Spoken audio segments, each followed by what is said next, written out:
राधे दोस्तों, जय श्री कृष्ण। तो आइए श्रवण करते हैं 16 सोमवार व्रत कथा। एक बार शिव जी और माता पार्वती मृत लोक पर घूम रहे थे।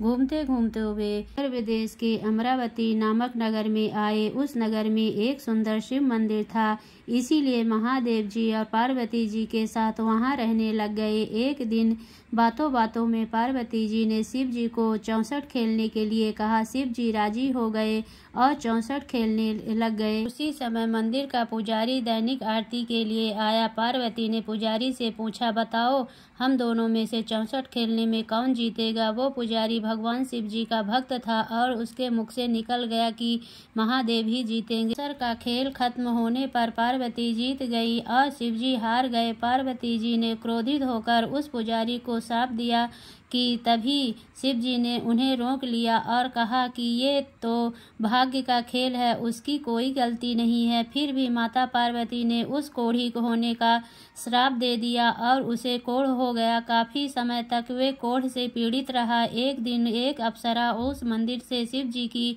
आराधना के लिए आई और उसने उस पुजारी के कोढ़ को देखा। अप्सरा ने उस पुजारी को कोढ़ का कारण पूछा तो उसने सारी घटना उसे सुना दी। अप्सरा ने उस पुजारी को कहा, तुम्हें इस कोढ़ से मुक्ति पाने के लिए 16 सोमवार व्रत करना चाहिए। उस पुजारी ने व्रत करने की विधि पूछी। अप्सरा ने बताया, सोमवार के दिन नहा धोकर साफ कपड़े पहन लेना और आधा किलो आटे से पंजीरी बना लेना। उस पंजीरी के 3 भाग करना।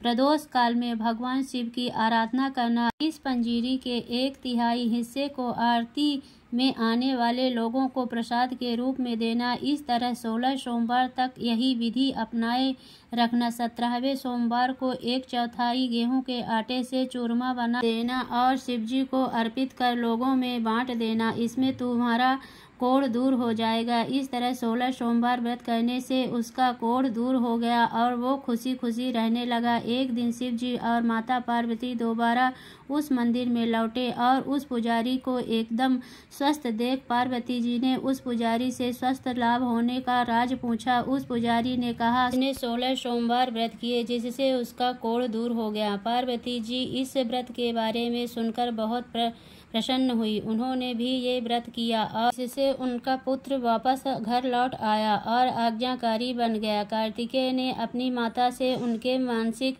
परिवर्तन का कारण पूछा जिससे वे वापस घर लौट आए। पार्वती ने उन्हें इन सब के पीछे 16 सोमवार व्रत के बारे में बताया। कार्तिकेय यह सुनकर बहुत खुश हुए।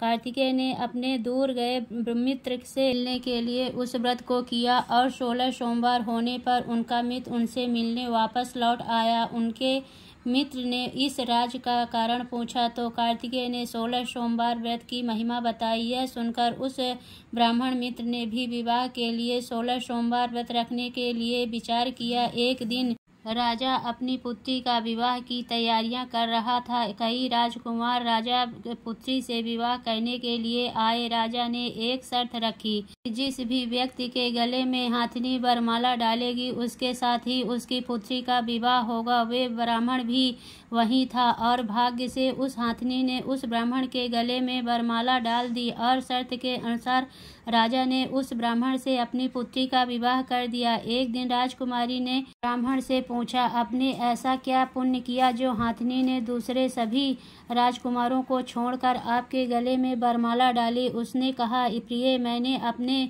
मित्र कार्तिकेय के कहने पर 16 सोमवार व्रत किए थे, उसी के परिणाम स्वरूप तुम लक्ष्मी जैसी दुल्हन मुझे मिली। राजकुमारी यह सुनकर बहुत प्रभावित हुई और उसने भी पुत्र प्राप्ति के लिए 16 सोमवार